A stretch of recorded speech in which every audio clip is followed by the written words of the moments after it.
Buen día, mi nombre es Valeria Alexandra Heredia Tellido y en esta oportunidad les voy a exponer el tema de mecánica de fluidos.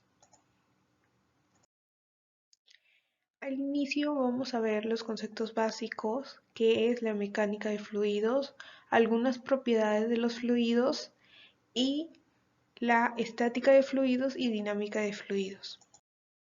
En conceptos básicos encontramos qué es la mecánica. Es la parte de la física que estudia el movimiento y equilibrio de los cuerpos, así como de las fuerzas que los producen.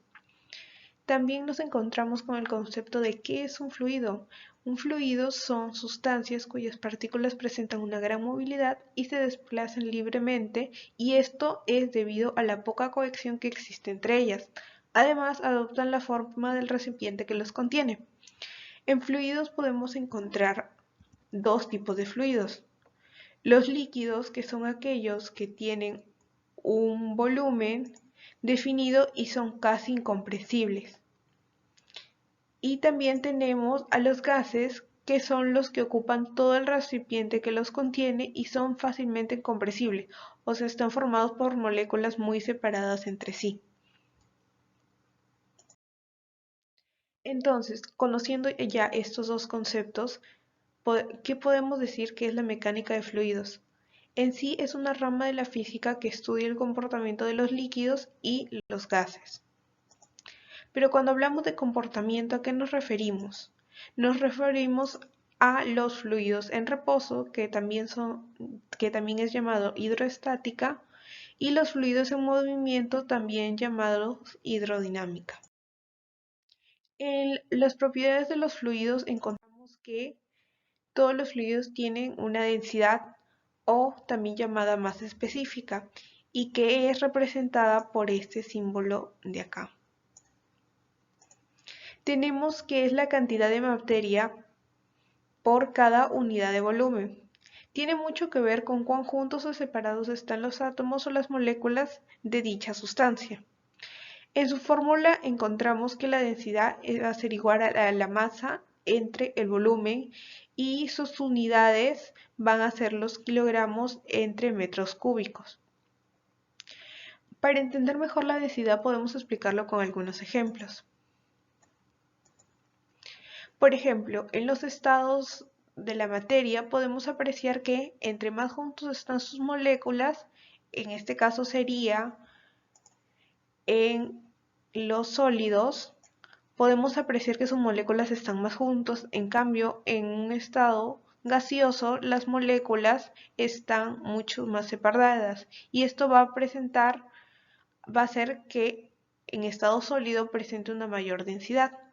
Otro ejemplo es si cogemos dos barras de distintos materiales. Aunque ambos bloques, en este caso de madera y de hierro, ambos poseen un mismo volumen, que son 15 centímetros cúbicos. Sin embargo, el hierro va a presentar una mayor densidad que la madera. Y todo esto depende, pues claro, del material. En esta tabla podemos apreciar algunas densidades específicas de las sustancias más utilizadas, como en este caso es el aire, el helio, y de algunos metales como el aluminio, el cobre, el hierro, el plomo, entre otros. Pongamos todos estos conocimientos en un ejemplo.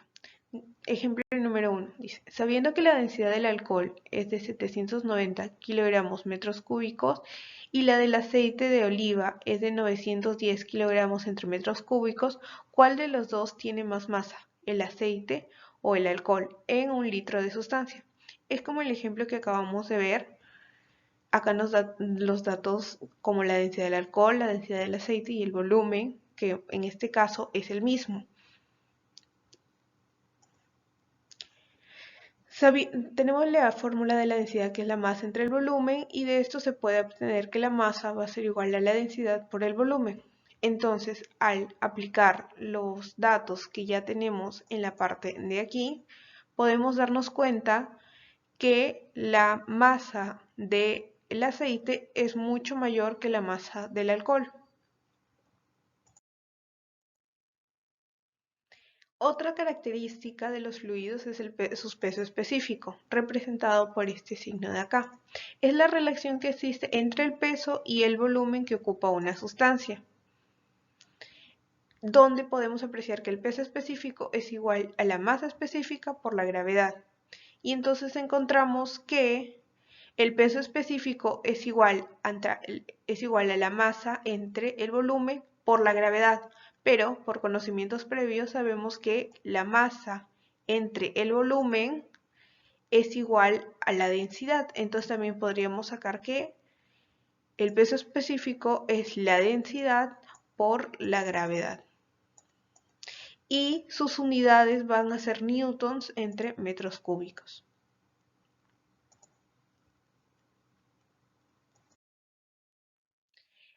Aplicando todos estos conocimientos en un ejemplo, encontramos que 0.5 kilogramos de alcohol etílico ocupan un volumen de 0.000544 metros cúbicos. Nos piden calcular la densidad del alcohol etílico y su peso específico.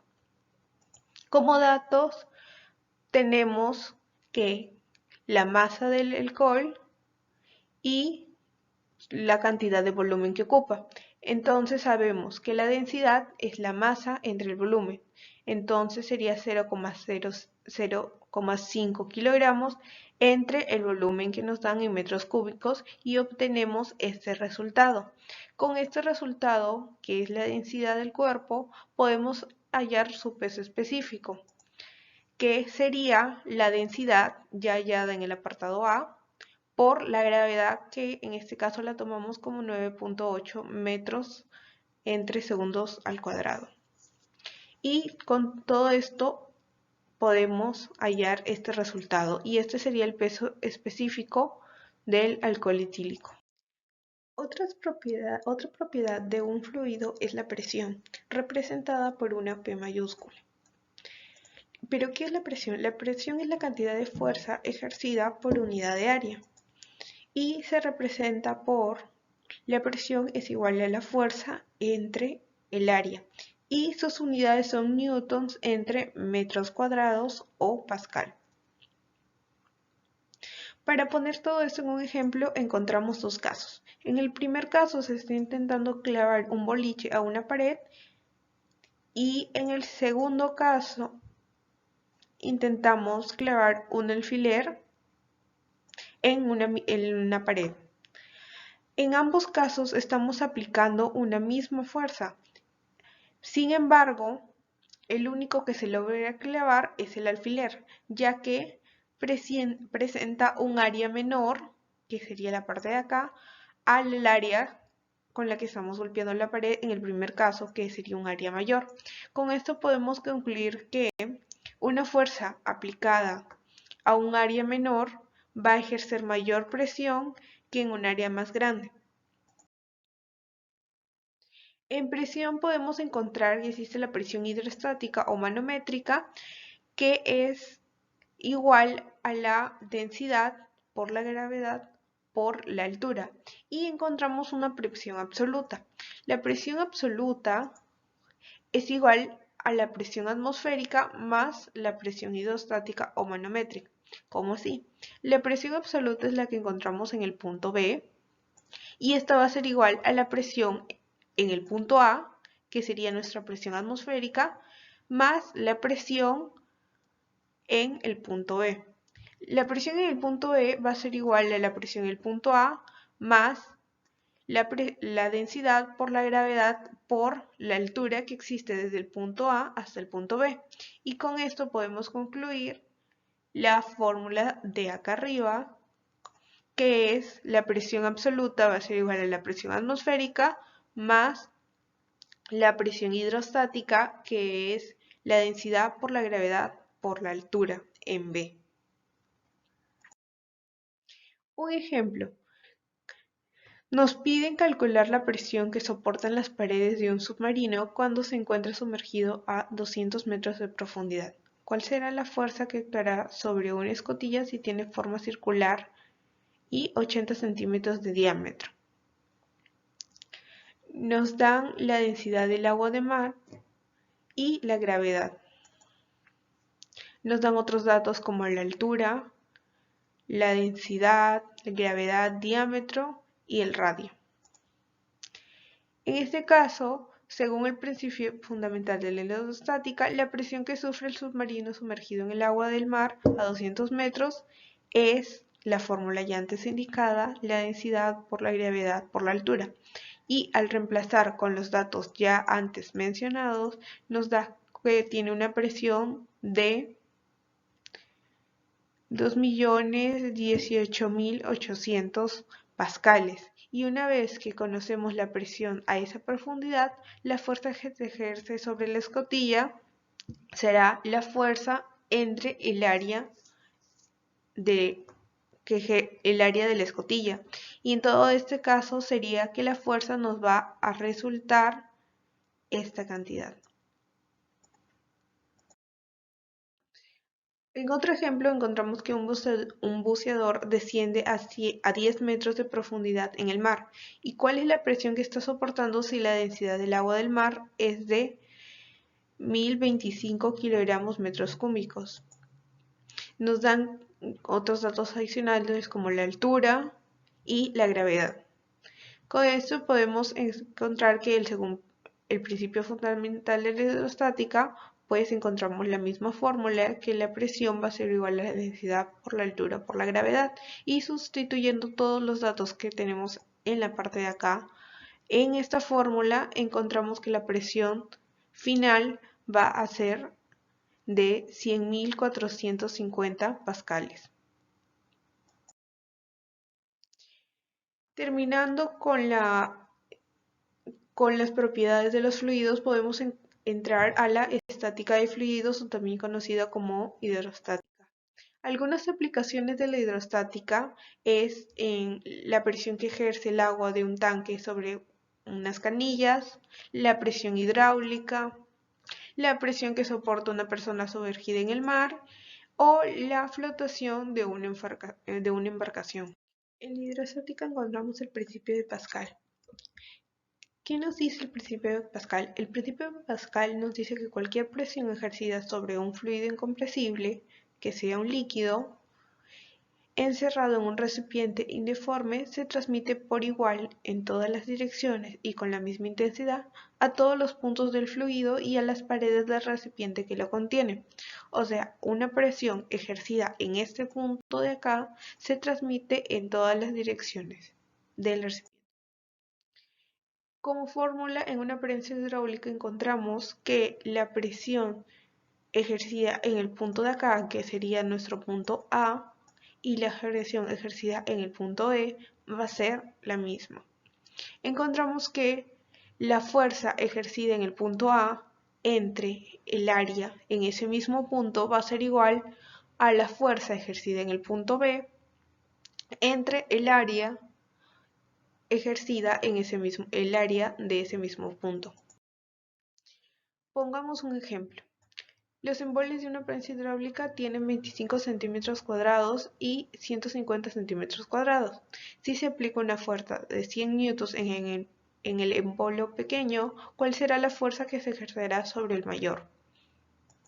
Nos dan unos datos adicionales, que sería el área más grande, que sería el S1, el área menor y la fuerza ejercida en uno de los embolios. ¿Cómo lo resolvemos? Aplicando la fórmula antes mencionada, que es la fuerza 1 entre el área 1 va a ser igual a la fuerza 2 entre el área 2. Reemplazándolo con los datos que ya tenemos en la parte de acá, nos sale que la fuerza 1 va a ser igual a 600 newtons. Encontramos otro principio también, que es el principio de Arquímedes, que nos dice que todo cuerpo sumergido en un fluido sufre una fuerza vertical y hacia arriba, denominada empuje, y cuyo valor es igual al peso del agua desalojada por el cuerpo. Lo podemos observar en este gráfico de acá. El empuje va a ser la flecha aquí en rojo y va a ser igual a la densidad del fluido por el volumen por la gravedad. Y también podemos trabajar con el peso. El peso va a ser igual al peso aparente menos el empuje antes mencionado en la fórmula de aquí. Pongamos todo esto en un ejemplo.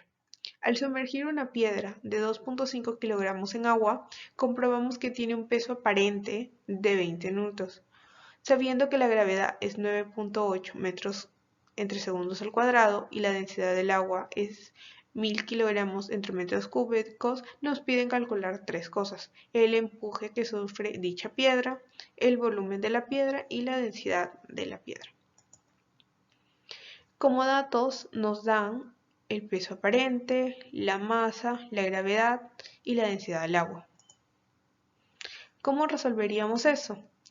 Pues aplicando el principio de Arquímedes, que nos dice que el peso aparente va a ser igual al peso real menos el empuje.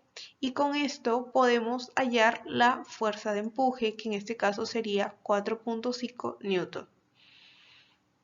Dado que E es peso del volumen de agua desalojada al meter la piedra. Sabemos que el empuje es la masa del agua por la gravedad. Y si aplicamos la fórmula de densidad, nosotros sabemos que la masa del agua va a ser igual a la densidad del agua por el volumen. Entonces, si la piedra se sumerge completamente en el agua, el volumen del agua que se desplaza coincide con el volumen de la piedra. Por lo tanto, el volumen del agua va a ser igual al volumen de la piedra. Entonces, sustituyendo todo eso, tenemos que la fuerza de empuje va a ser igual a la densidad del agua por el volumen de la piedra por la gravedad. Entonces, podríamos hallar lo que nos piden en el apartado B, que sería el volumen de la piedra, que sería 4.59 por 10 a la menos 4 metros cúbicos. Y una vez que conocemos el volumen y la masa de la piedra, podemos establecer cuál es su densidad, ya que sabemos que la densidad es igual a masa entre volumen. Al reemplazarlo, tenemos que la densidad va a ser de 5.446.62 kilogramos entre metros cúbicos. Ahora pasamos a dinámica de fluidos, o también conocida como hidrodinámica. En las aplicaciones de la hidrodinámica encontramos que se puede aplicar en presas. ¿Y cómo lo aplicamos en presas? Podemos saber cómo desahogar las presas utilizando las presiones para poder saber el grosor que necesitan tener las paredes de esta. También la aplicamos en las construcciones de canales y acueductos, ya que podríamos saber cuánta agua deben desalojar, a qué velocidad y en cuánto tiempo. También lo aplicamos en plomerías, ya que al crear la plomería sencilla para que en las casas no se use mucha agua. Y también podemos encontrarla en la aviación y fabricación de barcos. En los automóviles también los encontramos, ya que nos ayuda a ser más aerodinámicos y así utilizar menos combustible, en los gatos hidráulicos, en las grúas, amortiguadores y frenos. Encontramos la hidrodinámica. En la hidrodinámica podemos encontrar la ecuación de la continuidad. ¿Qué nos dice la ecuación de la continuidad? Es la relación que existe entre la velocidad, la densidad y el área de un fluido. Lo podemos apreciar en la imagen de acá. Y encontramos que la densidad en el punto, en la sección A, que es la parte de aquí, por el área en esa misma sección, y el volumen va a ser igual a la densidad en el área 2, que es la parte de acá, por su área, por el volumen 2. Si el fluido es un fluido ideal, podemos abreviar esta ecuación, ya que la densidad va a ser la misma y nos quedaríamos con que solo el área por el volumen, el área 1 por el volumen 1 va a ser igual al área 2 por el volumen 2. Otra ecuación muy importante cuando hablamos de hidrodinámica es la ecuación de Bernoulli. El principio de Bernoulli, también denominado ecuación de Bernoulli o trinomio de Bernoulli, describe el trabajo efectuado sobre una unidad de volumen de fluido por el fluido circundante y todo esto lo iguala a la suma de los cambios de las energías cinéticas y potenciales por unidad de volumen durante un flujo. También nos muestra la relación que existe entre la presión, rapidez, flujo y altura para un flujo estable de un fluido ideal y sin viscosidad. Lo podemos apreciar todo en este gráfico de acá. Como en la ecuación anterior tenemos dos secciones, que es la sección de acá, que sería la sección 1, y con otro color, la sección de acá, que sería la sección 2. Como nos dice la ecuación de Bernoulli, nos dice que la presión en el punto 1 más un medio por la densidad en el punto 1 por el volumen al cuadrado más la densidad por la gravedad por la altura en el punto 1. La altura de acá va a ser muy diferente a la altura en el punto 2. Y todo esto se iguala a las mismas características, pero en el punto 2, que sería la presión 2 más un medio de la densidad por el volumen al cuadrado más la densidad por la gravedad por la altura. Muchas gracias.